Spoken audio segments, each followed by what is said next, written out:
하시고요.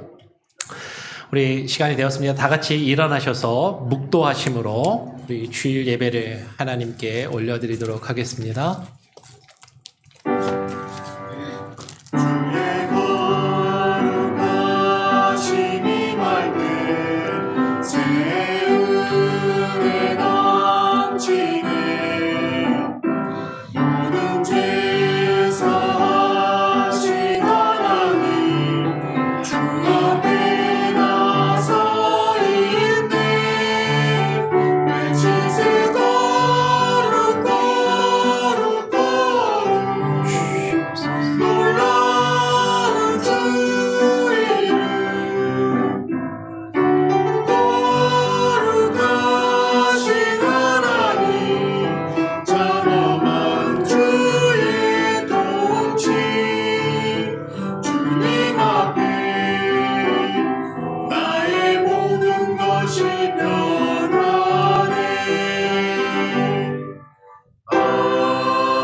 시온에 따라 크게 기뻐할지어다. 예루살렘에 따라 즐거이 부를지어다. 보라, 너의 왕이 내게 임하시나니 그는 공의로우시며 구원을 베푸시며 겸손하여 나귀를 타시나니 나귀의 작은 것 곧 나귀 새끼니라.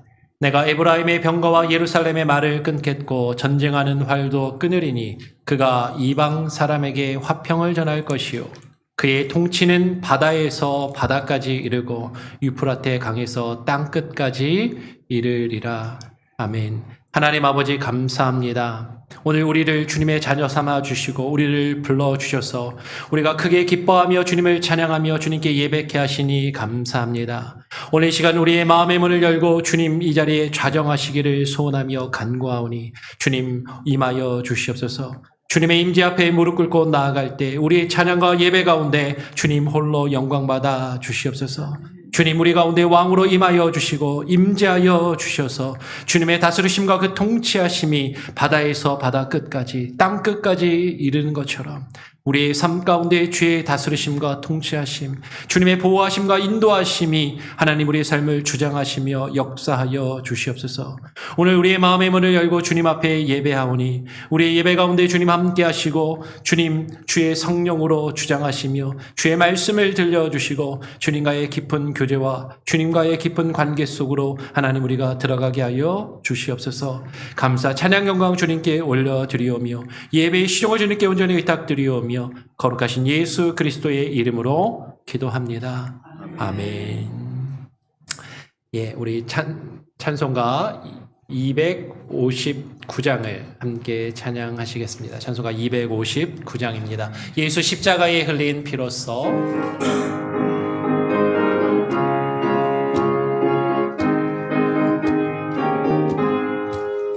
예수 십자가에 흘린 피로써 그대는 씻기어 있는가. 더러운 죄 희게 하는 능력을 그대는 참을지 하는가. 예수의 보혈로 그대는 씻기어 있는가. 마음속에 여러 가지 죄악이 깨끗이 씻기어 있는가. 주 예수와 밤낮으로 늘 함께 그대는 행동을 하는가. 아무 때나 어디서나 그대는 십자가 붙들고 있는가. 예수의 보혈로 그대는 씻기어 있는가. 마음속에 여러 가지 죄악이 깨끗이 씻기어 있는가. 주님 예수 다시 올 때 그대는 영접할 예복이 있는가. 그대 몸은 거룩한 곳 천국에 들어갈 준비가 됐는가. 예수의 보혈로 그대는 씻기어 있는가. 마음속에 여러 가지 죄악이 깨끗이 씻기어 있는가? 모든 죄에 더러워진 예복을 주 앞에 지금 다 벗어서 샘물같이 솟아나는 보혈로 눈보다 너희에게 씻으라. 예수의 보혈로 그대는 씻기어 있는가? 마음속에 여러 가지 죄악이 깨끗이 씻기어 있는가?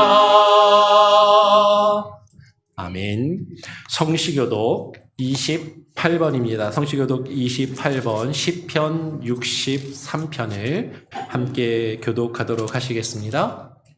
하나님이여 주는 나의 하나님이시라. 내가 간절히 주를 찾되 물이 없어 마르고 황폐한 땅에서 내 영혼이 주를 갈망하며 내 육체가 주를 앙모하나이다. 내가 주의 권능과 영광을 보기 위하여 이와 같이 성소에서 주를 바라보았나이다. 주의 인자심이 생명보다 나음으로 내 입술이 주를 찬양할 것이라. 이러므로 나의 평생에 주를 송축하며 주의 이름으로 말미암아 나의 손을 들리이다. 골수 기름진 것을 먹음과 같이 나의 영혼이 만족할 것이라. 나의 입이 기쁜 입술로 주를 찬송하되 내가 나의 침상에서 주를 기억하며 새벽에 주의 말씀을 작은 소리로 읊조릴 때에 하오리니 주는 나의 도움이 되셨음이라. 다 같이 내가 주의 날개 그늘에서 즐거이 부르리라. 아멘. 사도신경으로 우리의 신앙을 함께 하나님과 또한 사람들 앞에 고백하며 나아가도록 하겠습니다. 전능하사 천지를 만드신 하나님 아버지를 내가 믿사오며 그 외아들 우리 주 예수 그리스도를 믿사오니 이는 성령으로 잉태하사 동정녀 마리아에게 나시고 본디오 빌라도에게 고난을 받으사 십자가에 못 박혀 죽으시고 장사한 지 사흘 만에 죽은 자 가운데서 다시 살아나시며 하늘에 오르사 전능하신 하나님 우편에 앉아 계시다가 저리로서 산자와 죽은 자를 심판하러 오시리라. 성령을 믿사오며 거룩한 공예와 성도가 서로 교통하는 것과 죄를 사하여 주시는 것과 몸이 다시 사는 것과 영원히 사는 것을 믿사옵나이다. 아멘. 예, 자리에 앉으셔서 찬송가 360장을 찬양하고 김창수 장로님 오늘 대표로 예배를 위해서 기도해 주시겠습니다. 360장입니다. 네, 한번 힘있게 박수치며 찬양하면 좋겠습니다. 행군 나팔 소리에 주의 허령 났으니 십자가의 근기를 높이 들고 나가세. 선한 싸움 다 싸우고 의의 면류가 받았으리라. 선한 싸움 다 싸우고 의의 면류가 예루살렘 성에서 면류가 받으리. 저 요단강 건너 우리 싸움 마치는 날 의의 면류가 예루살렘 성에서 악한 마귀 권세를 모두 깨쳐버리고 승리하신 주님과 승전가를 부르세. 선한 싸움 다 싸우고 의의 면류가 받았으리라. 선한 싸움 다 싸우고 의의 면류가 예루살렘 성에서 달려갈 받으리. 저 요단강 건너 우리 싸움 마치는 날 의의 면류가 예루살렘 성에서 3절입니다. 달려갈 길 나가고 싸움 모두 마치는 주와 함께 기쁨을 용사들아 쌓으고 의의 면류가 받았으리라. 선한 싸움 다 싸우고 의의 면류가 예루살렘 성에서 면류관 받으리 저 요단 강 건너 우리 싸움 마치는 날 의의 면류관 예루살렘 성에서. 아멘. 이 김창숙 장로님 나오셔서 예배를 위해서 대표로 기도해 주시겠습니다.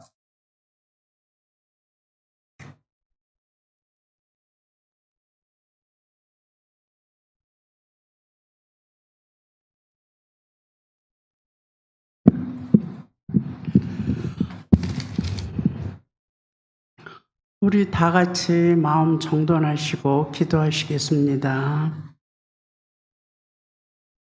내일 일은 너희가 알지 못하는도다. 너희 생명이 무엇이뇨? 너희는 잠깐 보이다가 안개같이 없어지느니라.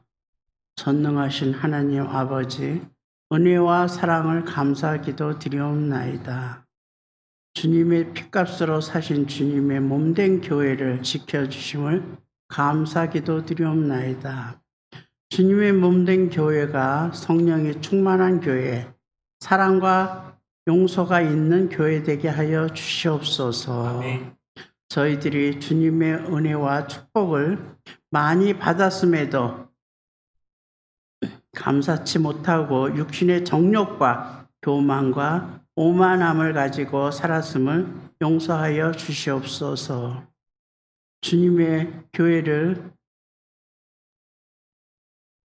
교회의 재직들을 위하여 기도합니다.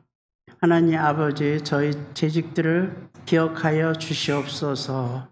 겸손한 마음으로 주님 앞에 충성하고 헌신할 수 있는 저희 재직들 되게 하여 주시옵소서. 오늘도 말씀을 전하시는 목사님께 영육간에 강건함을 더하여 주시옵고, 우리 모두가 말씀을 들을 때에 아멘으로 화답하는 우리가 되게 하여 주시옵소서.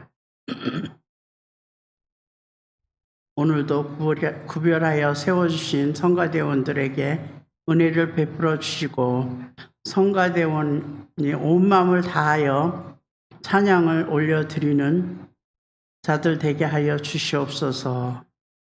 듣는 우리에게는 모두가 은혜가 되게 하여 주시옵고, 오늘도 교육관에서 수고하시는 전도사님, 교사님들을 항상 보살펴 주시옵고, 오늘도 말씀을 듣고 배우는 자녀들, 하나님 말씀 안에서 자라나는 자녀들 되게 하여 주시옵고, 자녀들이 자라서 우리가 살고 있는 미국과 우리의 고국인 한국의 기둥이 되는 자녀들 되게 하여 주시옵소서. 행함이 없는 믿음은 죽은 믿음이라 하였사옵나이다. 우리 모두가 진실로 행함이 있는 믿음이 되게 하여 주시옵소서.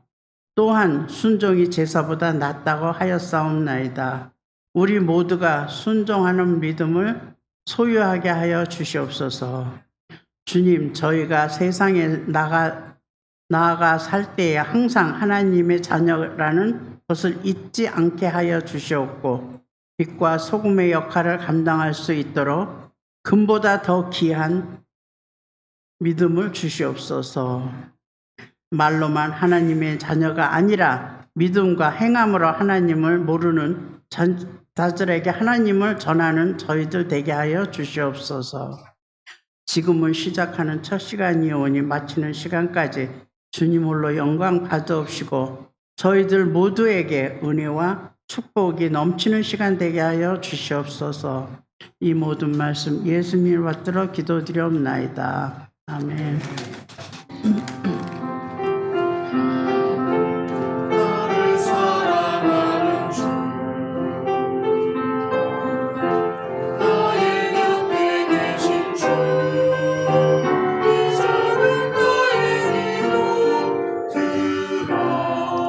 주소서.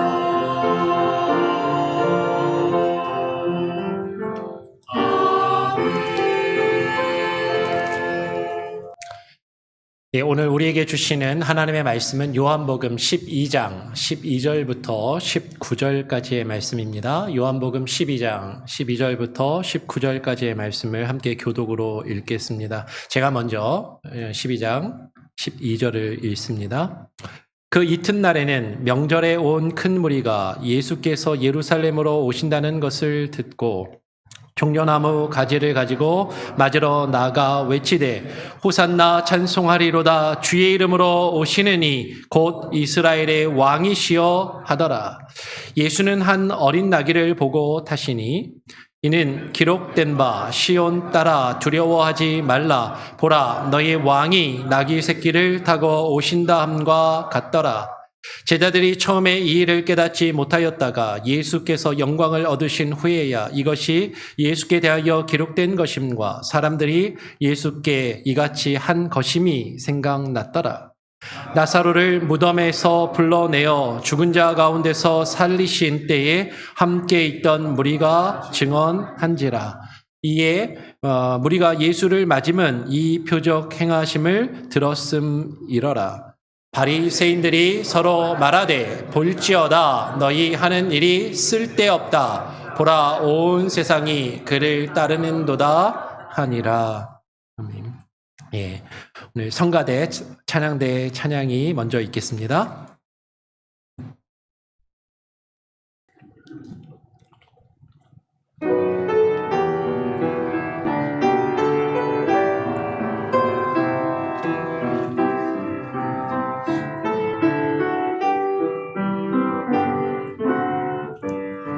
십자가 그 사랑 멀리 떠나서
아멘, 할렐루야. 우리 하나님께 영광의 박수를 올려드리면 좋겠습니다. 네. 여러분, 성가대 찬양 너무 좋지 않습니까? 예, 귀한 찬양 너무 감사하고요. 여러분, 저 은혜의 자리에 여러분도 좀 함께 하시면 좋겠어요. 그래서 성가대가 조금 더 인원이 많으면 더 풍성하게 하나님을 찬양할 수 있지 않을까 싶습니다. 그래서 여러분, 노래 잘하고 못하고 상관없습니다. 예, 마음이 중요하니까 여러분도 성가대 마음이 있으신 분들은 꼭 참여해 주시고 함께 더 풍성하게 하나님을 찬양하기를 원해요. 오늘 본문 말씀에도 보니까요, 예수님이 예루살렘에 입성하실 때 수많은 사람들이 종려나무 가지를 들고 예수님을 찬양했습니다. 호산나, 호산나, 주의 이름으로 오시는 이여, 다윗의 자손이여, 왕으로 그 예수님을 환영하며 찬양한 그 모습이 오늘 기록되고 있어요. 왜 그렇게 많은 사람들이 종려나무 가지를 들고 호산나 호산나 찬양하고 노래하면서 예수님을 환영하고 예수님을 영접했는가 하는 것입니다. 여러분, 예수님께서 찾아오실 때 우리도 예수님을 영접하고 예수님을 맞이해야 하는 것이죠. 여러분, 예수님께서 이 땅에 우리를 위하여 오셨습니다. 예수님께서 저와 여러분을 찾아오셨어요. 믿으십니까? 여러분, 그 예수님을 여러분 영접하셨습니까? 여러분, 그러면 그 예수님을 영접하셨다면 그 예수님을 왜 영접하고 맞이하며 그분을 믿고 따르고 계시는가 하는 것이에요. 여러분, 예수님께서 이 땅에 오신, 우리를 찾아오신 그 이유와 그 목적을 분명히 알고 그분을 섬기며 그분을 따르고 있는 것인가?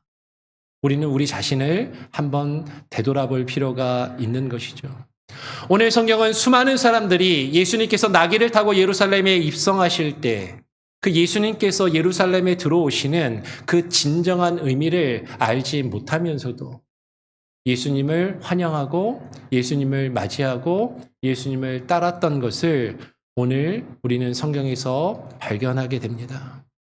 우리는 예수님이 이 땅에 오신, 우리에게 다가오시는 그 의미가 무엇이고 어떤 목적으로 오셨는지 우리는 오늘 본문 말씀을 통하여서 예수님이 예루살렘에 입성하신 그 의미가 무엇인지를 먼저 한번 살펴보기를 원해요. 그것은 구약의 말씀을 성취하고 그 구약의 예언을 완성하시기 위한 것입니다. 어떤 말씀을 성취하시며 완성하셨는지 우리가 한번 살펴보고, 그리고 우리가 정말로 그 예수님께서 이 땅에 오셔서 이루시고 성취하시길 원하셨던 그 의미들을 온전히 깨달아 알며 그 주님을 환영하고 맞이하며 그 주님을 영접하고 그 주님을 믿고 따르고 있는가, 우리 자신의 모습을 같이 한번 나누는 그런 시간이 되었으면 좋겠습니다. 오늘 12절 말씀을 보니까요, 그 이튿날에는 명절에 온 큰 무리가 예수님께서 예루살렘으로 오신다라는 그 내용을 듣고 예수님을 맞이하며 예수님을 따르고 예수님을 환영하는 그런 노래를 부르고 있어요. 우리는 그 이튿날이라는 표현을 통해서, 그 이튿날이라는 이 표현을 통해서 앞에 있었던 사건하고 지금 예루살렘의 입성이 연결되고 있는 것을 발견하게 되는 것이죠. 그 앞에 어떤 내용이 있었습니까? 그 앞에 12장 1절부터 8절까지의 내용을 보면 마리아가 자신의 오빠 죽은 나사로를 예수님이 살리신 것에 또 감사하면서 예수님께 기름 붓는 그 사건이 기록되고 있어요. 즉 지금 예수님께서 죽은 나사로를 살리시고 그 누이 마리아가 예수님의 발에 향유를 부으시고, 그리고 예수님께서 그 이후에 예루살렘에 입성하시고 예수님께서 십자가를 지으시는 그 사건이 쭉 하나의 맥락에서 지금 요한복음에서 기록되고 있다라는 것이죠. 그런데 성경을 좀 열심히 읽으시는 분들은요, 어쩌면 이런 궁금증을 한 번쯤은 가지셨을지도 모릅니다. 지금 요한복음을 보면요, 요한복음 12장 1절에서 8절에 마리아가 예수님의 발에 향유를 붓는 내용이 기록되고 그 다음에 예수님이 예루살렘 성에 입성하시잖아요. 근데 마가복음이나 누가복음의 내용을 보면 마가복음 14장 3절에서 9절이나 누가복음 36장 38절의 기사의 내용을 보면 차이가 있다라는 것이죠. 분명히 우리가 지난주에도 예수님께 마리아가 기름을 붓는 그 장면에서 공간복음과 요한복음이 어떤 차이들이 있는 것을 발견했어요. 그런데 마태, 마가복음을 보면 예수님이 먼저 예루살렘에 입성하시고 예수님이 먼저 예루살렘에 입성하신 다음에 그 다음에 한 여인이 공간복음에는 마리아라는 이름은 안 나오고 한 여인이 예수님을 찾아와서 예수님의 머리에 기름을 붓는 그 사건이 기록되고 있는 것이죠. 요한복음은 먼저 기름을 붓고 예루살렘에 입성하셨는데 지금 마태 마가복음을 보면 예루살렘에 먼저 입성하신 다음에 그 다음에 기름을 붓는 그렇게 서로 다르게 기록이 되고 있는 거예요. 왜 순서가 다르지? 왜 이런 차이가 날까? 이런 궁금증을 성경을 좀 열심히 꼼꼼히 읽으시는 분들은 그런 생각을 의문점을 가지실 수도 있다라는 것이죠. 근데 이렇게 질문을 하면 어떤 분들은 목사님 뭐 이렇게 복잡하게 성경을 읽습니까? 그냥 단순하게 그냥 읽으면 되죠. 그러면 제가 어렸을 때도 성경을 읽으면서 이렇게 좀 이해가 안 되고 어려운 부분들이 나오면 목사님을 찾아가요. 목사님을 찾아가면 옛날 목사님들은 주로 하시던 말씀이 뭐예요? 그냥 믿어. 의심하지 말고 믿어. 네. 쓸데없는 생각하지 말고 그냥 믿어. 뭐 이제 이렇게 하셨다라는 거죠. 네. 이렇게 뭐가 좀 앞뒤가 안 맞는 것 같고 이해가 안 되는 그런 성경 구절이 나오면 그냥 복잡하게 생각하지 말고 그냥 믿는 게 답인가. 그런데요, 문제는요, 이런 내용들이 나올 때 성경의 권위를 인정하지 않는 사람들은 뭐라고 이야기해요? 마태복음, 마가복음하고 요한복음이 이렇게 차이가 있잖아. 성경이 서로 앞뒤 말이 안 맞아. 그러니까 성경은 믿을 게 못 돼. 이게 하나님의 말씀이라고 아니야. 사람이 그냥 지은 글이야. 이렇게 이야기들을 하더라라는 것이죠. 그러면 정말로 성경이 하나님의 말씀이라면 이 성경을 통해서 우리가 구원을 얻을 수 있는 그 진리가 여기에 담겨 있다면 우리는 성경을 그렇게 대충대충 읽어서는 안 됩니다. 성경을 띄엄띄엄 읽어서도 안 되는 것이죠. 말씀을 놓고 우리는 진심 정말로 고민하면서 성경을 읽어야 이것이 여기에 구원의 길이 있다면 우린 성경을 정말로 진지하게 읽어야 하는 것이. 그러면 이런 문제들이 이런 차이점이 발견될 때 우리는 어떻게 이것을 이해하고 해석할 수 있을 것인가? 제가 그 답을 온전히 다 드릴 수는 없어요. 근데 분명하게 우리가 어떤 태도로 이 성경을 읽어야 하는지는 분명히 알 수 있다는 것이죠. 이렇게 성경에서 다른 차이점들이 발견될 때 이러니까 성경이 차이점이 있으니까 이거는 성경이 일치하지 않고 성경은 믿을 게 못 되는구나 이렇게 읽을 것이 아니라 오히려 이 요한복음은요, 전에도 말씀을 드렸지만 4개의 복음서 중에 제일 나중에 기록된 책이거든요. 그러면서 어떤 분명한 목적과 의도를 가지고 어떤 신학적인 의도를 가지고 예수님의 신성을 높이고 예수님이 하신 그 일을 분명히 드러내고 나타내고자 요한복음이 의도를 가지고 이렇게 기록되었다라는 어떤 차이점이 있을 때는 요한이 그걸 몰라서 이렇게 썼을까? 아니, 어떤 차이점을 통해서 더 분명하게 드러내고자 하는 어떤 의미가 있다라는 것을 우리가 한번 생각하면서 읽을 필요가 있다 라는 것이죠. 여러분, 요한복음은요, 지금 예수님의 이 예루살렘 입성이 유월절을 배경으로 이루어지고 있다라는 것을 강조합니다. 지금 우리가 앞부분에 12장 앞부분에서도 보면 1절에서 유월절 엿새 전에라고 그렇게 시작하잖아요. 유월절 엿새 전에 있었던 마리아가 예수님께 기름 부은 이 일과 그리고 오늘 12절에서 그 이튿날에라고 이야기하면서 지금 예루살렘의 입성이 연결이 되고 있는 것이죠. 그 앞에도 11장에서도 보면 11장 55절에서 유월절이 가까우매라고 이야기하고 12장 1절에서 유월절 엿새 전에라고 이야기하면서 지금 예수님께 마리아가 기름을 부은 사건과 그리고 예수님이 예루살렘에 입성하시는 이 사건이 유월절을 배경으로 유월절의 어떤 그 의미를 드러내면서 기록되고 있다라는 것이 아주 중요하다라는 것이에요. 지금 6월절의 맥락에서 이 사건을 하나의 흐름으로 요한복음은 기록하고 연결하고 있다라는 것이죠. 그런데 여러분 거꾸로요. 우리는 요한복음의 말씀을 통해서 예수님이 6월절을 지키기 위해서 6월절에 예루살렘에 입성하셨다라는 걸 너무 우리는 잘 알고 있고 선지식을 어떤 고정관념을 가지고 있지만 여러분 그것을 딱 빼고 공간복음과 요한복음이 차이가 있다고 그랬잖아요. 공간복음만 마태, 마가, 누가복음에 다 예수님이 예루살렘에 입성하시는 기사가 쭉 기록되는데 마태, 마가, 누가복음은 그 자체만을 읽고 살펴보게 되면 예수님이 예루살렘에 입성하실 때 그 시간 배경이 6월절이라고 마태, 마가, 누가복음은 구체적으로 언급을 하지 않고 있다라는 것이에요. 오히려 요한복음만 예수님이 예루살렘을 배경으로 6월절을 배경으로 예루살렘에 입성하셨다라는 것을 분명하게 강조해서 이야기하고 있다라는 것이죠. 거꾸로 요한복음에 대한 그 내용을 우리가 생각하지 않고 요한복음은 나중에 기록된 거잖아요. 요한복음 없이 마태, 마가, 누가복음 공간복음만을 읽게 되면요. 예수님이 예루살렘에 입성하신 사건과 예수님의 십자가 사건은요. 상당히 좀 시간적으로 멀리 떨어진 듯한 그런 느낌으로 우리에게 읽혀진다는 거예요. 그럼 마태복음 한번 펴서 읽어보시면 마태복음 한 중간쯤 예수님이 예루살렘에 입성하시는 사건이 기록되고 그 예수님이 십자가에 달리실 때까지 수많은 사건과 예수님의 수많은 가르침들이 쭉 기록이 됩니다. 거의 반에 가까운 그런 내용이 기록돼요. 공간복음이 다 그런 것이죠.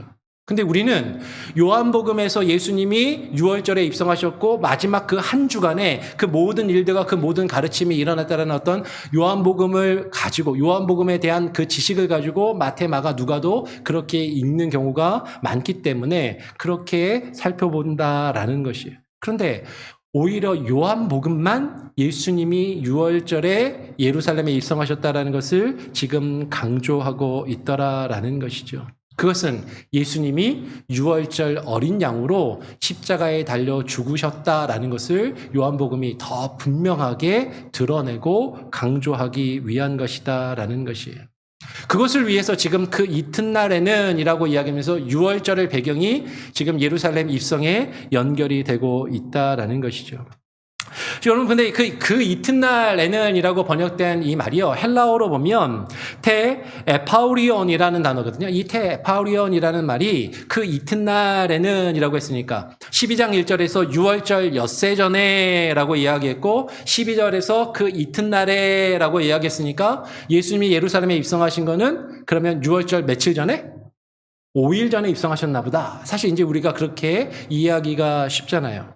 그런데 요한복음을 잘 살펴보면 그 이튿날에라는 이 표현은요. 반드시 어떤 날이 있는데 하룻밤 자고 바로 그 다음 날 그것을 꼭 이야기하는 것은 아닐 수도 있겠다라는 그런 생각이 든다라는 것이에요. 왜냐면 그 이튿날이라는 표현이 요한복음의 다른 곳에서도 나타나거든요. 여러 번 나타나는데 대표적으로 요한복음 1장입니다. 요한복음 1장을 보면 요한복음 1장에서는요. 이제 그 이튿날에라는 표현이 나오는데 어떤 상황이냐면 예수님이 세례 요한을 만나세요. 아까도 말씀드린 것처럼 요한복음은요. 예수님의 신성을 강조합니다. 예수님은 완전하신 분이고 예수님은 아주 높아요. 그래서 세례 요한을 예수님이 만나셨을 때 요한복음은 마태, 마가, 누가에서 예수님이 세례를 받으신 부분을 이야기하지만 공간복음에서 예수님이 세례를 받으신 것을 분명히 이야기하지만 요한복음은 그 높으신 예수님이 인간인 세례 요한에게 세례를 받으셨다라는 사건 자체는 기록을 하지 않아요. 그러니까 세례 요한을 그냥 만나신 장면만 기록을 하죠. 세례 요한을 만난 다음에 그 이튿날에 세례 요한의 두 제자가 예수님을 찾아갑니다. 오늘 요한복음 1장을 성경 가지고 계신 한번 펴보시면 이제 35절부터 세례 요한의 두 제자가 예수님을 찾아가는데 그 중에 한 명이 안드레고 그 안드레는 시몬 베드로의 형제라고 이야기를 하죠. 그리고 그 또 이튿날에 그 안드레를 통해서 이제 빌립과 나다네엘이 또 예수님을 찾아가서 예수님을 만나는 그런 장면이 그 이튿날에에서 연속적으로 예수님께서 세례 요한을 만나시고 공생의 사역을 시작하시면서 그 제자들을 부르시는 그 사건을 쭉 연결이 돼요. 그리고 2장으로 넘어가서 가나 혼인잔치로 쓱 넘어가죠. 그런데 우리가 잘 아는 것처럼 공관복음은요, 예수님께서 세례 요한을 만나셔서 뭘 받으세요? 세례를 받으시고, 세례 받으신 다음에 그 다음에 바로 어떤 일이 벌어지죠? 공관복음을 보면 세례를 받으시고 바로 예수님이 광야로 나가시죠. 광야로 나가셔서 며칠 동안? 40일 동안 광야에서 금식하시면서 금식하시고 마귀에게 시험을 받으세요. 세례를 받으시고 바로 광야로 나가셔서 40일을 지내시고 그리고 시험을 받으시고 그 다음에 예수님이 공생의 사역을 시작하시면서 제자들을 불러 모으시는 내용이 그 뒤에 기록이 돼요. 근데 요한복음은 아까도 이야기한 것처럼 예수님의 그 신성을 강조하고 예수님이 온전하심을 이야기하면서 예수님이 광야에 나가서 마귀에게 시험 받으시는 내용은 기록을 안 한단 말이에요. 예수님의 온전한 신성을 드러내고 강조하기 위한 것이죠. 그러면서 예수님이 세례 요한을 만나시고 그 제자들을 만나시고 제자들을 부르시고 가나에 가서 혼인잔치의 그 사역을 이루신 것이 그 이튿날에 하면서 영속적인 어떤 사건으로 연결하는 그런 어떤 장치로 그 이튿날에라는 표현이 쓰이고 있더라라는 것이에요. 그래서 그 이튿날에는 꼭 반드시 그 다음 날이 아니라 이 사건이 있고 그 다음에 또 어느 때에라고 그렇게 이해할 수도 있겠다라는 것이죠. 오늘 12절에서 그 이튿날에는 이라고 이야기하면서 그 이튿날에는 명절에 온 무리가 예수께서 예루살렘에 오신다는 소리를 듣고라고 이야기합니다. 우리가 요한복음의 문맥을 따라서 쭉 읽었을 때 그 이튿날에 이 명절은 어떤 명절이에요? 유월절인 것이죠. 분명히 유월절임을 이야기합니다. 요한복음은 의도적으로 예수께서 마지막 예루살렘을 입성하실 때 이 입성을 유월절과 연결시키고 있는 거예요. 다른 공관복음은 이렇지 않다라고요. 요한복음만 이렇게 하고 있단 말이에요. 요한복음만 예수님의 이 예루살렘 입성을 유월절과 분명하게 아주 드러내고 있고 그것을 강조하고 있다는 것이죠.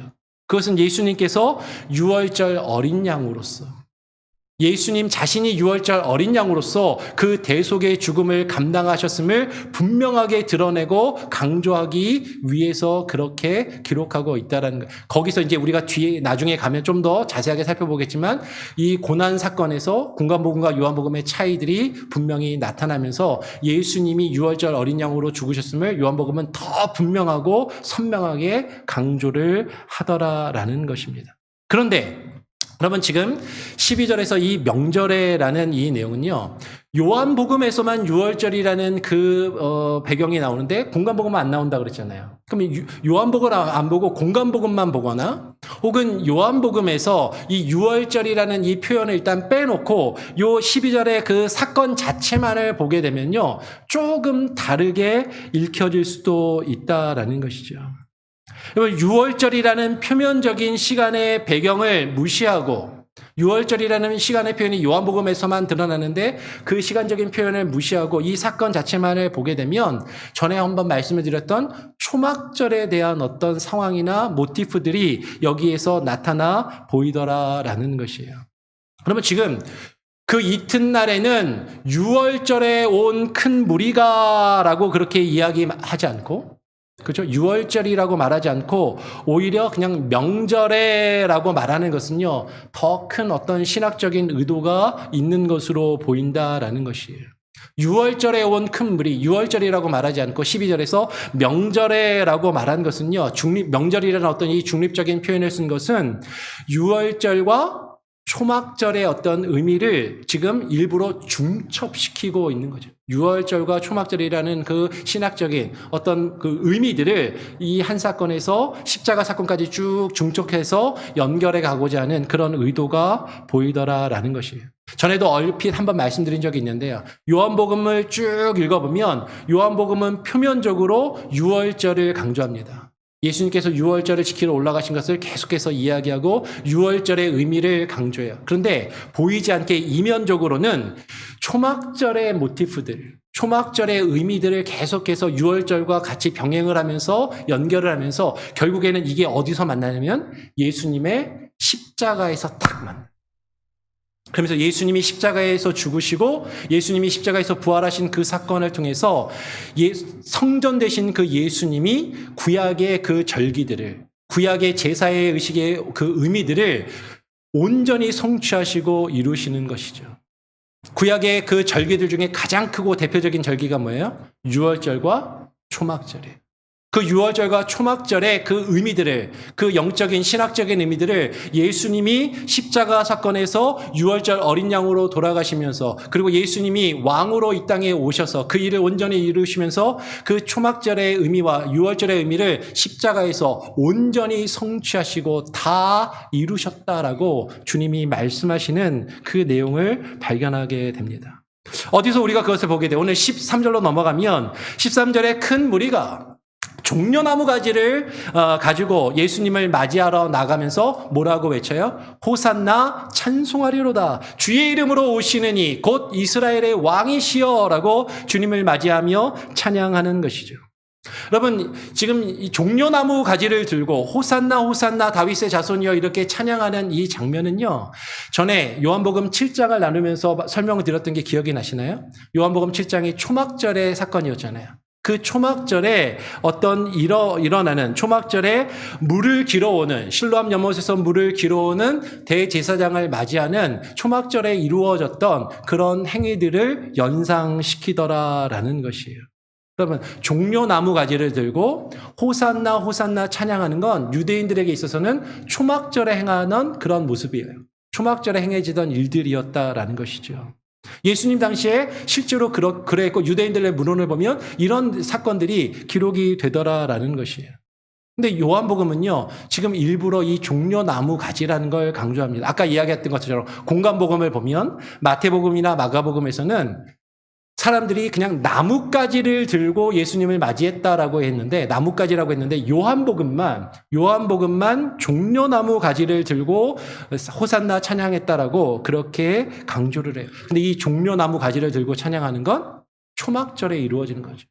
여름에 과실수 추수가 다 끝나고 그 과실의 열매를 다 따내고 내서 종려나무 가지를 다 이제 잘라서 초막을 만들었던 그 절기에, 그 초막에 그 종려나무 가지를 들고 이 초막절에 행사를 했던 것처럼 지금 이 유월절에 이 일이 이루어졌다라고 이야기하는 것으로 이야기를 한다라는 것이에요. 여러분, 유월절에 종려나무 가지를 들고 맞이한다는 건 약간 뭔가 어색해요. 왜냐면요, 유월절은 이제 우기가 끝나고 건기가 시작됩니다. 한여름이 시작되는데 그 한여름이 시작되면 그때부터 나무 과실수의 열매들이 맺히기 시작하거든요. 열매가 맺히기 시작하는 그때 가지를 잘라가지고 그것을 들고 나온다라는 것이 조금은 뭔가 어색하다라는 거죠. 오히려 열매 추수를 다 마치고 수장절을 지키고 초막절에 그 나무 열매를 따낸 이후에 종려나무 가지를 들고 환영하는 것이 더 자연스럽다라는 것이에요. 지금 뭘 말씀을 드리냐면, 요한복음의 이 사건은요, 요한복음의 저자가 다른 공간복음하고는 다르게 일부러 유월절을 표면적으로 아주 분명하게 강조하면서 또한 이 초막절의 의미들을 지금 드러내서 이 유월절과 초막절을 분명하게 연결시키고 중첩시키고 있다라는 것이에요. 그것이 예수님의 십자가를 통해서, 그 십자가 사건을 통해서 완성되고 성취되었음을 요한복음은 계속해서 뒷부분으로 가서 그 부분을 이야기하는 것을 우리가 앞으로 좀 더 살펴보게 될 겁니다. 지금 예수님께서 예루살렘에 입성하시는 것은 그냥 입성하시는 것이 아니라 구약의 말씀을 성취하기 위해서 입성하고 계신다라는 거죠. 넘겨주시기 바랍니다. 예루살렘의 입성은 예수님이 구약의 말씀을, 구약의 예언을 온전히 성취하기 위해서 예루살렘에 입성하고 계신다라는 거예요. 그래서 14절, 15절을 이어서 읽어보면 이렇게 이야기합니다. 예수는 한 어린 나귀를 보고 타시니 이는 기록된 바 시온 따라 두려워하지 말라. 보라, 너의 왕이 나귀 새끼를 타고 오신다라고 이야기를 해요. 예수님께서 어린 나귀를 타고 오셨습니다. 근데 예수님이 어린 나귀를 타고 오신 게 무엇을 나타내기 위한 거라고요? 예수님이 왕으로 이 땅에 오셨음을 나타내기 위한 거거든요. 겸손한 모습을 나타내기 위한 것인데, 근데 중요한 것은 이게 그냥 예수님이 나귀를 타고 오신 게 아니라 기록된 바. 구약에 기록된 말씀을 성취하시기 위해서 일부러 나귀를 타고 오셨다라는 것이죠. 제가 스가랴 9장 9절을 읽으면 10절은 같이 한번 읽어보겠습니다. 시온에 따라 크게 기뻐할지어다. 예루살렘에 따라 즐거이 부를지어다. 보라, 너의 왕이 너에게 임하시나니 그는 공의로우시며 구원을 베푸시며 겸손하여 나귀를 타시나니 나귀의 작은 것 곧 나귀 새끼니라. 10절 같이 한번 읽어보겠습니다. 시작. 내가 에브라임의 병거와 예루살렘의 말을 끊겠고 전쟁하는 활도 끊으리니 그가 이방 사람에게 화평을 전할 것이요 그의 통치는 바다에서 바다까지 이르고 유브라다의 강에서 땅끝까지 이르리라. 보라, 너의 왕이 너에게 임하시는데 어떻게 임하신다고요? 나귀 새끼를 타고 임하실 것을 스가랴 9장 9절이 예언하고 있는 것이죠. 예수님은 이 예언의 말씀을 성취하시기 위하여서 예수님이 이 땅에 왕으로 오셨지만 그 당시 사람들의 입장에서는 왕이면 말을 타고 와야 되는데 말을 타고 오시는 것이 아니라 나귀 새끼를 타고 겸손한 모습으로 오셨다라는 것이에요. 왜 그러신가? 스가랴의 이 예언의 말씀을 성취하며 이루시기 위하여 그렇게 하셨다라는 것이죠. 그럼 예수님 자신이 지금 이 나귀 새끼를 보고 이 나귀 새끼를 일부러 가져다가 타고 오신 건 구약의 이 예언의 말씀을 아시고 일부러 하시기 위하여 그러신 것인가? 맞아요. 근데 이것을 잘못 생각하면 예수님께서 원래는 메시아가 아닌데 지금 자신이 메시아인 것처럼 보이려고 일부러 나귀 새끼를 타고 오신 것은 아닌가 그렇게 생각하기 쉽지만 아니요. 예수님께서 억지로 이것을 이루신 것이 아니라 이 구약의 예언의 말씀을 예수님은 분명히 다 아시고 일부러 나귀 새끼를 타고 오셨지만 단순히 나귀 새끼를 타고 오신 것뿐만 아니라 예수님이 예루살렘에 입성하실 때 수많은 사람들이 예수님을 맞이하며 호산나 호산나 주님을 찬양한 것을 통하여서 예수님이 구원의 그 구약의 말씀을 성취하는 것을 온전히 증거하고 있다라는 것이죠. 오늘 16절의 말씀을 보니까 이렇게 이야기합니다. 요한복음 12장 16절에 예수님께서 이 예루살렘에 입성하셔서 구약의 이 예언의 말씀을 성취하시기 위한 것이었는데 제자들은 처음에 이 일을 깨닫지 못하였다라고 이야기해요. 근데 이것은 다 예수님에 대하여 기록된 것임을 이후에 깨닫게 됩니다. 여러분, 제자들이 처음에 이 일을 깨닫지 못하였다가라고 이야기하는 것이죠. 여러분, 제자들은 예수님을 따라다녔고 예수님께 말씀을 배우며 예수님을 쫓았던 사람들이었어요. 그런데 예수님을 쫓고 예수님을 따르면서도 그 예수님이 왜 예루살렘에 입성하시는지 그 의미를 온전히 알지 못하고 지금 제자들은 따르고 있더라라는 것이죠. 그런데 그들은 이후에 예수님께서 영광을 받으신 이후에 이것이 예수님께 대하여 기록된 것임과 사람들이 예수께 이같이 한 것이 생각났다라는 거예요. 사람들이 어떻게 했어요? 우리가 아까 살펴본 것처럼 종려나무 가지를 들고 호산나 호산나 찬송하리로다. 주의 이름으로 오시는 이 곧 이스라엘의 왕이여 라고 찬양한 것이 바로 예수님께 대하여 구약에 기록된 그 예언의 말씀이 성취된 것임을 제자들이 이후에 깨닫게 되었다라는 것이죠. 제자들이 처음에는 이 일을 깨닫지 못하였지만 언제 깨달았다고요? 예수님께서 영광을 얻으신 이후에야 생각나게 되었습니다. 제자들은 예수님께서 십자가에 죽으시고 부활하신 이후에야 이 모든 일이 그 모든 일의 의미를 깨달아 알게 되었던 것이죠. 예수 그리스도의 십자가의 부활과 그 사건을 경험해야만 그 주님이 왜 이 땅에 오셨고 예루살렘에 입성하셨고 그 예수님이 행하신 그 모든 일들의 의미를 그것이 구약에 기록된 모든 말씀을 성취하시기 위한 것임을 깨달아 알게 되더라라는 것이에요. 여러분, 다르게 이야기하면요. 우리는 예수님을 따를 수 있어요. 예수님을 환영하고 맞이할 수 있습니다. 예수님을 믿는다고 예수님을 따른다 하면서도 예수님이 행하신 그 일들의 의미를 온전히 알지 못하면서도 예수님을 따르고 있을 수도 있다라는 것이죠. 근데 우리가 그 주님의 십자가 사건을 경험하고 주님의 부활을 경험해야만 그 주님이 행하신 그 일들의 그 참된 의미를 우리는 깨달아 알 수 있게 될 수 있다라는 것이죠. 오늘 예수님께서 또 이 예루살렘의 입성 사건을 통해서 또 이루시는 한 가지의 사건이 있어요. 또 다른 성취를 우리는 발견하게 됩니다. 20절로 넘어가게 되면 명절에 예배하러 올라온 사람 중에 헬라인 몇이 있는데라는 표현이 나와요. 아니 명절에 예루살렘에 예배하러 올라온 사람 중에 헬라인 몇 명이 있었던 게 그게 뭐가 그렇게 중요한가? 사실 그렇게 생각할 수 있잖아요. 그게 무슨 의미가 있나?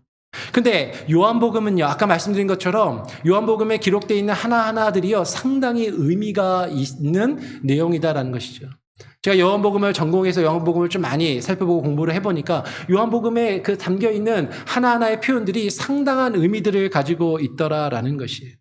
명절에 예루살렘에 예배하러 온 이방인들이 몇 명이 있었다라는 이 내용은요, 아까 말씀드린 것처럼 공관복음에는 없고 또 요한복음에만 언급되는 내용이에요.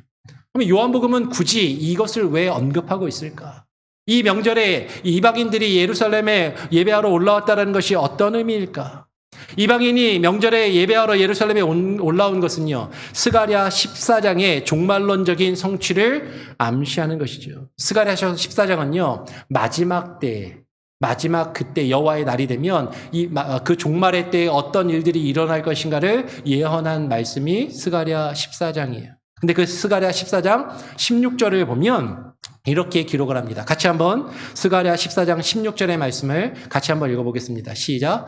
예루살렘을 치러 왔던 이방 나라들 중에 남은 자가 해마다 올라와서 그 왕 만군의 여호와께 경배하며 초막절을 지킬 것이라. 오늘 스가랴 14장은 이야기하는 거예요. 여호와의 날, 그날이 오면 이루어질 그 종말론적인 모습을 예언하면서 그 마지막 때가 되면 예루살렘에 이방인들이 올라와서 여호와께 예배하고 여호와를 경배하며 무엇을 지킬 것이다? 초막절을 지킬 것이다 라고 이야기를 하는 것이죠. 이 스가랴의 이 종말론적인 예언의 말씀이 오늘 예수님이 예루살렘에 입성하시면서 그 예루살렘의 입성의 사건을 통해서 그 사건을 배경으로 이 말씀이 성취되었음을 지금 요한복음의 저자는 나타내고 보여주기를 원한다라는 것이에요. 여러분, 종말이라고 이야기하면 많은 분들이 조금 헷갈리시는 분들이 있는데, 종말 그러면 이 세상이 마지막 때 다 끝나고 멸망할 때 예수님이 재림하시는 그때만을 종말이라고 생각하시는 분들이 간혹 계시는데, 성경이 우리에게 증거하는 종말은요, 구약이 끝나고 예수님의 초림부터 예수님이 십자가의 구속의 사건과 부활의 사건을 통해서 우리에게 종말의 때가 주어졌습니다.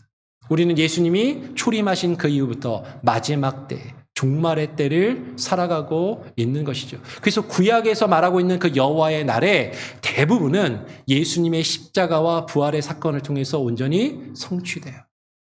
그리고 그것이 성취되고 있음을 지금 요한복음의 저자는 지금 이 표현을 통해서 증거하고 나타내고자 하더라라는 것이죠. 예수님께서 예루살렘에 입성하신 것은, 그리고 십자가에 죽으시고 부활하신 그 사건은 구약에 예언된 수많은 말씀들과 그 구약의 유월절과 초막절에 그 담겨있는 예언과 그 신학적인 영적인 의미들을 온전히 성취하시며 이루기 위한 것임을 지금 요한복음은 보여주더라라는 것이에요. 그런데 예수님은 이런 의미를 가지고, 그 구속의 의미를 가지고 오셨는데, 수많은 사람들이 이렇게 종려나무 가지를 들고 예수님을 맞이한 이유는 무엇 때문인가 하는 것이죠. 사람들은 왜 예수님을 맞이했는가? 오늘 17절, 18절은 이렇게 이야기합니다. 나사로를 무덤에서 불러내어 죽은 자 가운데서 살리실 때에 함께 있던 무리가 증언한지라. 이에 무리가 예수를 맞으면 이 표적 행하심을 들었음이러라 라고 이야기해요. 여러분, 사람들이 예수님을 환영하면서 맞이한 이유는 뭐 때문이라고요? 예수님이 죽은 사람을 살리셨대. 이런 내용을 사람들이 막 이제 증거하면서 그 소문이 퍼지는 거예요. 그러니까 사람들이, 야, 저 예수님이 죽은 사람도 살리시는 분이시라는데 저분이 예루살렘에 오신단다. 그러니까 저분을 보러 가야지. 저분을 맞이하러 가야지. 그리고 예수님 앞에 나아간 것이죠. 즉, 죽은 나사로를 살리신 예수님께서 자신들을 위해서 뭔가를, 어떤 큰 일을 해주실 수 있지 않을까, 그것을 기대하는 마음 때문에 예수님을 찾아왔고 예수님을 맞으러 나왔고 예수님을 환영하고 있더라라는 것이에요. 많은 사람들이 예수님을 맞이하며 환영한 그 이유는 예수님께서 나를 위해서 무언가를 해주실 수 있다라는 그런 생각 때문에, 그런 기대에서 예수님을 찾아왔다라는 것이죠. 예수님을 맞이했던 수많은 사람들은요. 예수님을 맞이하며 예수님을 영접한 수많은 사람들은 그들이 구약의 말씀을 온전히 다 알고 그것을 이루며 성취하기 위해서 예수님을 맞이한 것은 아니었다라는 것이에요. 여러분, 예수님께서 예루살렘에 오시는 그 참된 이유를 알지 못하면서도 그들은 예수님을 따랐고 예수님을 영접하고 예수님을 따랐다라는 것이죠. 여러분, 이것을 통해서 우리는 한번 우리 자신의 모습을 발견해 볼 필요가 있다라는 것이죠. 여러분, 예수님께서 우리에게 왜 오셨는지, 예수님께서 우리에게 행하신 일들이 무엇이고 우리에게 주신 그 말씀의 의미가 무엇인지 우리는 온전히 이해하지 못하고 깨달아 알지 못하면서도 우리는 주님을 맞이하고 주님을 영접하고 주님을 믿으며 따른다라고 할 수 있다라는 것이에요. 그런데 우리는 그 주님이 그 어떤 목적과 어떤 의도로 우리 가운데 오셨고 또 우리에게 다가오셨는지, 우리가 왜 예수님을 영접해야 되는지 우리는 알아야 한다는 것이죠. 그 주님의 십자가와 부활을 경험해야만 우리는 그것을 알 수 있다는 것이에요. 이렇게 예수님을 맞이하는 무리들을 보고 오늘 19절에 보니까 바리새인들이 이렇게 이야기합니다. 바리새인들이 서로 말하되 볼지어다 너희 하는 일이 쓸데없다. 보라 온 세상이 그를 따르는도다 라고 그렇게 예수님을 따르는 많은 사람들을 조롱해요. 많은 사람들이 예수님을 따릅니다. 자신이 하라는 무언가를 얻기 위해서, 이루기 위해서 예수님을 따라요. 근데 그 모습을 바라보는 또 다른 사람들 중에는 바리새인들처럼 그들과처럼 예수님을 따르지 않으면서 예수님을 따르는 사람들을 비웃고 조롱하는 것이죠. 바리새인들은 예수님에 대한 시기와 질투하는 마음으로 저 사람들이 나를 따르고 나를 인정하면서 나를 따라야 되는데 예수님을 따르는구나, 그것에 대한 시기하는 악한 마음으로 지금 예수님을 따르는 사람들을 조롱하고 있는 것이에요. 분명히 그들이 바리새인들의 눈에 볼 때 예수님을 따르는 많은 사람들이 하는 일이 쓸데없는 일을 하는 것처럼 그들의 눈에는 그렇게 보였어요. 그러나 예수님을 따르는 일은 결코 쓸데없는 일은 아니었죠. 그런데 여러분, 요한복음에서 뒤에서 이어지는 예수님의 말씀을 통해서 어쩌면 이 바리새인들이 하는 이 말이 뭔가 우리에게 또 던져주는 의미가 있는 것을 발견할 수 있다라는 것이죠. 여러분, 예수님을 따르는 것은 의미가 있습니다. 우리는 예수님을 믿고 따라야 돼요. 그런데 예수님을 우리가 믿고 따를 때 예수님이 무엇 때문에 이 땅에 오셨고 무엇 때문에 우리에게 다가오셨는지 그 참된 의미를 온전히 깨달아 알지 못하고 단순히 내가 원하는 무언가를 얻고 이루기 위해서 주님을 따른다면 어쩌면 그것은 쓸데없는 일이 될 수도 있겠다라는 것이죠. 왜 그렇습니까? 뒤에 이어서 23절에 보니까 예수님께서 이렇게 말씀하세요. 오늘 이 사건이 쭉 연결되는 겁니다. 연결되는 맥락에서 읽으셔야 되는 것이죠. 예수님께서 그 예루살렘에 입성하시고 이런 일들이 있은 다음에 예수님을 이방인이 찾아와요. 그러니까 이방인들이 찾아온 다음에 예수님께서 이렇게 말씀하시는 거예요. 예수께서 대답하여 이르시되 인자가 영광을 얻을 때가 왔도다라고 이야기합니다. 그리고 우리가 너무나도 잘 아는 말씀을 하죠. 24절의 말씀입니다. 같이 한번 한 목소리로 읽어보겠습니다. 시작. 한 알의 밀이 땅에 떨어져 죽지 아니하면 한 알 그대로 있고 죽으면 많은 열매를 맺느니라. 여러분, 이 말씀은 우리에게 익숙하잖아요. 한 알의 밀알이 땅에 떨어져 죽지 아니하면 한 알 그대로 있고 죽으면 많은 열매를 맺으리라. 교회 안 다니는 사람들도 아는 아주 유명한 말씀이에요. 근데 우리가 잘 알고 있는 이 말씀을 예수님이 지금 왜 하셨는가? 그럼 여기서 한 알의 밀알이 땅에 떨어져 죽어야 된다라고 얘기하시는데 이 한 알의 밀알이 누구를 이야기하는 거예요? 지금 예수님 자신을 말씀하고 계시는 것이죠. 예수님께서 인자가 영광을 얻을 때가 왔도다라고 말씀하시면서 인자가 영광을 얻기 위해서는 어떻게 하셔야 된다고요? 십자가에 죽으셔야만 함을 지금 말씀하고 계시더라라는 거예요. 그리고 제자들과 여러 이야기를 하시고 이 말씀의 의미를 33절에 가서 이렇게 설명합니다. 이렇게 말씀하시면 자기가 어떠한 죽음으로 죽을 것을 보이심이라. 예수님이 어떻게 죽으셨어요? 십자가에 달려 돌아가셨습니다. 저와 여러분의 죄악을 담당하시기 위해서 그 대속의 죽음을 위해서 십자가에 죽으신 것이죠. 한 알의 밀이 땅에 떨어져 죽는 것 같이 예수님께서 저와 여러분을 살리시기 위해서 우리에게 영원한 생명을 주시기 위해서 부활의 첫 열매가 되시기 위해서 십자가에 달려 죽으셨다라는 것이에요. 여러분, 우리가 예수님과 함께 얻기 원하는 그 부활의 영광, 그 영광을 우리가 얻고 누리기 위해서는요, 지금 예수님이 뭘 말씀하시는 거예요? 예수님이 반드시 십자가에 죽으셔야만 한다라는 것을 지금 말씀하고 계시더라라는 것이죠. 한 알의 밀알이 땅에 떨어져 죽지 아니하면 한 알 그대로 있고 죽으면 많은 열매를 맺으리라라고 말씀하신 다음에 바로 이어서 예수님 뭐라고 말씀하십니까? 26절 같이 한번 마지막으로 한 번 더 읽어보죠. 26절 함께 읽겠습니다. 시작. 사람이 나를 섬기려면 나를 따르라. 나 있는 곳에 나를 섬기는 자도 거기 있으리니 사람이 나를 섬기면 내 아버지께서 그를 귀히 여기시리라 라고 말씀하시는 거예요. 사람이 나를 섬기려면, 나가 누구예요? 예수님을 섬기며 예수님을 따르려면 예수님이 있는 곳에 예수님을 섬기는 자도 있어야 한다라는 것이죠. 여러분, 우리가 예수님을 환영하고 예수님을 영접하고 예수님을 믿고 따를 수 있습니다. 근데 우리가 예수님을 섬기며 예수님을 따르는 자들이라면 우리가 어떻게 해야 된다고요? 예수님이 있는 곳에 우리도 있어야 한다는 것이죠. 근데 중요한 것은 예수님이 지금 어디에 계시는가 하는 거예요. 한 알의 밀알이 땅에 떨어져 죽지 아니하면 한 알 그대로 있고 죽으면 많은 열매를 맺으리라. 나를 섬기며 나를 따르는 자들은 내가 있는 그곳에 그들도 있어야 된다. 예수님이 어디 계세요? 십자가에 계시는 것이죠. 여러분, 우리가 주님을 섬기며 주님을 따르는 것이 주님을 통하여서 우리가 영광을 누리고 그 부활의 영광을 누리고 우리가 원하는 그 무엇인가를 얻으며 그것을 누리기 원하여서 우리가 주님을 따른다면 주님 우리에게 그것을 주실 수 있어요. 주님 우리에게 그 영광을 허락하십니다. 주님께서 우리가 원하는 것들을 이루어 주실 수 있는 능력과 권세가 있으세요. 그런데 우리가 주님과 함께 그 영광의 자리에 있기를 원한다면 우리는 주님과 함께 주님이 계신 그 자리에 우리도 있어야만 한다라는 것이죠. 그 자리는 십자가입니다.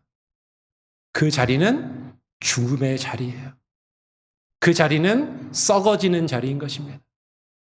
우리가 주님과 함께 주님을 통하여서 내가 원하는 그 무엇인가를 그 영광을 얻고 누리기 원한다면 우리는 주님과 함께 십자가에 못 박혀 주님과 함께 죽어야 그 부활의 영광을 누릴 수 있는 것이에요.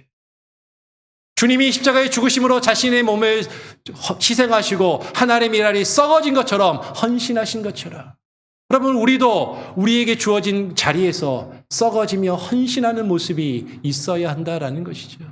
희생하는 모습이 있어야 된다라는 것이에요. 그런데 우리는 그것은 하지 않고 그것은 하기 싫어하고 그것은 원하지 않으면서 영광만을 바라면서 하나님이 주님이 내게 바라시는 그 무언가를 이루어 주시기를 바라며 주님을 맞이하고 주님을 영접해서 주님 내 왕이 되십시오. 나의 주가 되십시오라고 주님을 맞이하고 있지는 아니한가 하는 것이에요. 그럼 우리가 주님을 맞이하며 주님을 영접한다라는 것, 그분이 나의 주인 되시고 나의 왕 되심을 고백하며 영접한다라는 것, 여러분 그것은요 주님과 함께 죽고 주님과 함께 그 부활의 영광에 함께 참여하기 위함이다라는 것이죠. 그것을 알아야, 그것을 알고 우리는 주님을 영접하고 주님을 믿고 따라야만 한다라는 것이에요. 여러분 주님을 영접하십시오. 여러분 주님을 맞이하십시오. 나의 주인으로 나의 왕으로. 근데 단순히 내가 원하는 것만을 이루어 주시는 그런 분이 아니라 내가 주님을 나의 주인으로 왕으로 영접하며 그분을 따르며 그분을 섬긴다라는 것은 그분과 함께 십자가에 있고 그분과 함께 그 부활의 영광에 참여하는 것임을 온전히 깨닫고 우리가 그 십자가를 경험하고 그것을 알아야 우리는 그 참된 의미를 온전히 깨달으며 주님을 믿고 따를 수 있다라는 것이 그 의미를 여러분 깊이 묵상하시고 오늘 이 말씀을 마음에 새기시기를 부탁드립니다. 기도하겠습니다. 하나님 아버지 감사합니다. 예수님께서 예루살렘에 오신 그 의미는 구약의 말씀을 온전히 성취하며 구약에 있는 수많은 절기와 제사와 그 율법의 의식들에 담겨 있는 그 참된 의미를 십자가에서 온전히 이루시고 성취하시기 위하여 이 땅에 오셨음을 하나님 우리가 깨달아 알기를 원합니다. 그것을 위하여 주님께서는 십자가에 죽으셔야만 했고 주님이 죽으셔야 그 부활의 영광이 주어짐을 우리는 말씀을 통하여 배우고 발견하게 됩니다. 어쩌면 우리는 주님을 영접하고 주님을 맞이하며 주님을 따르며 주님을 믿는다면서도 우리가 바라는 그 무엇인가를 얻고 누리기 위하여서만 주님을 믿고 따른다라고 말하고 있지는 아니한지, 우리가 주님을 따르며 주님을 섬긴다면 주님이 계신 그 자리, 그 십자가의 자리, 그 죽음의 자리, 그 썩어지는 그 자리에 우리도 주님과 함께 할 때 우리가 주님의 그 부활의 영광에 함께 참여할 수 있음을 하나님 우리가 깨달아 알게 하시고 주님과 함께 죽고 주님과 함께 사는 그 놀라운 은혜와 그 능력을 경험할 수 있게 하여 주시옵소서. 감사 찬양 영광 오직 주님께 올려드리오며 거룩하신 예수 그리스도의 이름으로 기도합니다. 아멘. 우리 찬송가 538장을 함께 찬양하면서 준비하신 예물을 하나님께 올려드리겠습니다. 538장입니다.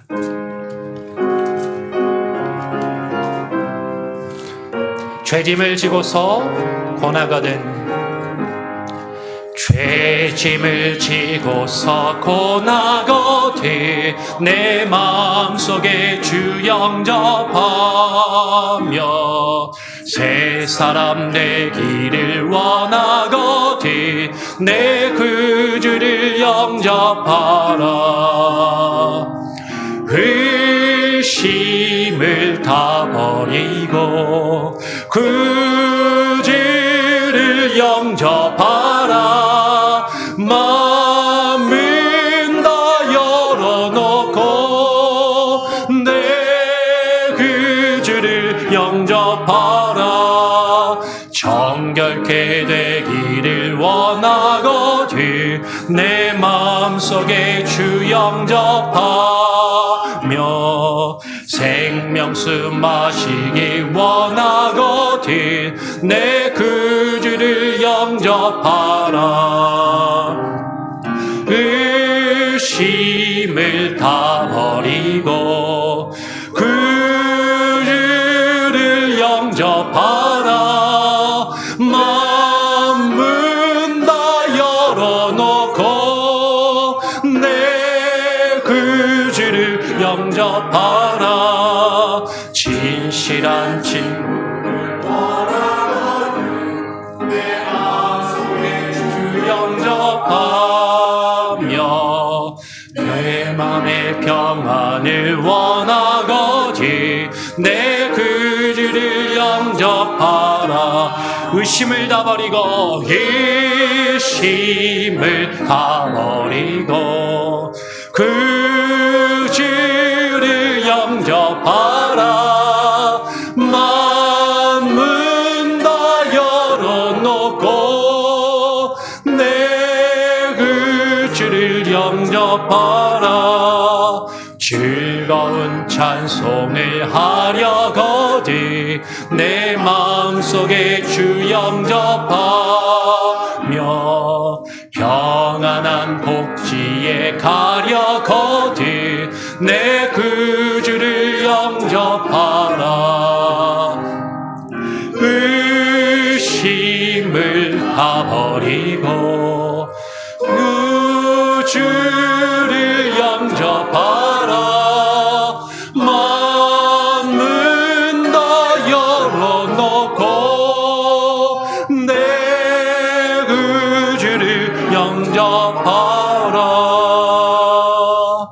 아멘. 들으신 예물을 위해서 기도하겠습니다. 하나님 감사합니다. 오늘 이 시간 우리가 주님을 영접하며 주님께서 우리의 왕으로 우리의 주인으로 우리에게 임하심을 믿음으로 고백할 때 하나님 단순히 나의 이익과 나의 만족을 추구하며 주님을 맞이하며 영접하는 것이 아니라 주님이 우리의 주인이요 왕으로 우리 가운데 오신 그 의미가 참된 의미가 무엇인지를 깨달아 알며 그 의미를 우리의 삶 가운데 이루어갈 수 있도록 주님을 영접하기를 원합니다. 주께서 우리의 주인 되시고 왕 되심을 우리가 고백하며 주께서 우리에게 허락하신 물질의 일부를 주님께 고백하여 드리오니 주님 기뻐 받아주시고 하나님 우리의 주인이요 우리의 왕 되신 주님께서 우리의 인생과 우리의 삶을 책임져 주시기를 원합니다. 하나님 우리가 주님을 섬기며 따른다는 것 때로는 우리가 십자가를 지고 우리가 죽어져야 되고 썩어져야 되며 헌신해야 되고 희생해야 되고 포기해야 됨을 하나님 우리가 알 때 하나님 우리가 어렵고 힘들지라도 하나님 앞에 모든 것을 맡기며 주님께 드리며 주님께 헌신하오니 하나님 우리의 인생을 책임지시고 그 부활의 영광을 우리가 누리며 경험케 하여 주시옵소서. 우리의 가정과 우리의 자녀들 하나님 우리에게 필요한 모든 것들 주님께서 아시오니 하나님 채우시고 하나님 먹이시고 입히시며 하나님 허락하여 주시옵소서. 그러나 하나님 단순히 이 세상에 우리의 소망을 두고 살아가는 것이 아니라 보이지 않는 하늘의 소망을 두고 살아가기를 소원합니다. 그것을 위하여 우리가 헌신하며 그것을 위하여 우리가 아낌없이 드리며 주님께 하나님 나아갈 때 하나님 우리가 드리는 이 예물과 하나님 이 하나님 헌물을 통하여 주님 기뻐 받으시며 주님의 뜻에 합당하게 사용되게 하여 주시옵소서. 우리에게 맡기신 모든 일들을 주님의 뜻 안에서 주님의 기뻐하시는 대로 이루실 때 우리가 참된 기쁨과 평안과 하나님 우리가 함께 하나님 안전함을 평안함을 맛보며 나아갈 수 있게 하여 주시옵소서. 감사하며 예수 그리스도의 이름으로 기도합니다. 아멘. 예. 교회 소식을 전해드립니다. 여러분 주보를 참고하시고 112 운동 계속 힘써주시고요. 새벽 예배 기억해서 여러분 많이 참여해 주시고 수요 예배가 다시 재개했습니다. 수요 예배 여러분 조금 더 많이 함께 참여해 주시고 모여주시면 좋겠어요. 수요일 저녁 7시입니다. 사도신경의 내용을 같이 함께 나누는데 여러분 우리의 신앙의 고백 우리가 하나 된 공동체로서 한 마음으로 한 입술로 같은 말로 어떻게 신앙을 고백해야 되고 그 신앙 고백의 의미가 무엇인지를 함께 나누는 그런 시간들이 되기를 원합니다. 수요일 저녁 7시입니다. 기억해 주시고 많이 모여주시고요. 오늘 예배 이후에 식사를 하고 정기 당회가 있습니다. 여러분 당회를 위해서 기도해 주시고요. 교회 부흥회가 지금 계획됐습니다. 9월 23일부터 25일까지 뉴저지 찬양교회를 담임하시고 올 봄에 은퇴를 하신 허봉기 목사님을 강사로 모셔서 부흥회를 갖기를 원합니다. 뉴저지 지역에서 우리 교단의 교회 중에 꽤 큰 교회예요. 그리고 성공적으로 목회를 하시고 이번에 은퇴를 하셨는데 상당히 우리 교회에 또 도전이 되고 또 우리가 새로운 또 변화를 또 추구할 수 있는 그런 도전을 주실 수 있는 분으로 생각이 돼서 강사로 모시게 되었습니다. 여러분 기도해 주시고 많이 기대해 주시고 또 많이 사모하고 주변에 많이 알려주시고 여러분 많이 우리가 이 부흥회를 같이 준비해서 우리가 열심히 준비하고 기대하는 마음을 가지고 이 부흥회를 준비해야 이 부흥회가 더 은혜롭게 이루어질 줄 믿습니다. 그렇게 여러분 함께 기도해 주시고 참여해 주시기를 부탁을 드립니다. 혹시 다른 추가적인 내용이 있으십니까? 오늘 최은정 자매님 남편분이 오늘 교회 방문해 주신 것 같은데 뭐 방문자 카드는 안 올라왔지만 한번 자리에서 일어나 주시면 환영의 박수 한번 하면 좋겠습니다. 잘 오셨습니다. 예, 환영하고요. 식사가 아마 있는 걸로 아는데 그냥 가시지 마시고 식사하시고 좀 말씀 좀 나누시고 가시면 좋겠습니다. 혹시 다른 특별한 또 광고 내용 있으신가요? 없으시면 자리에서 일어나셔서 찬송가 529장 1절과 마지막 절 2절만 찬양하고 축도함으로 예배를 마치겠습니다. 529장 1절과 4절 2절만 찬양하고 축도하겠습니다.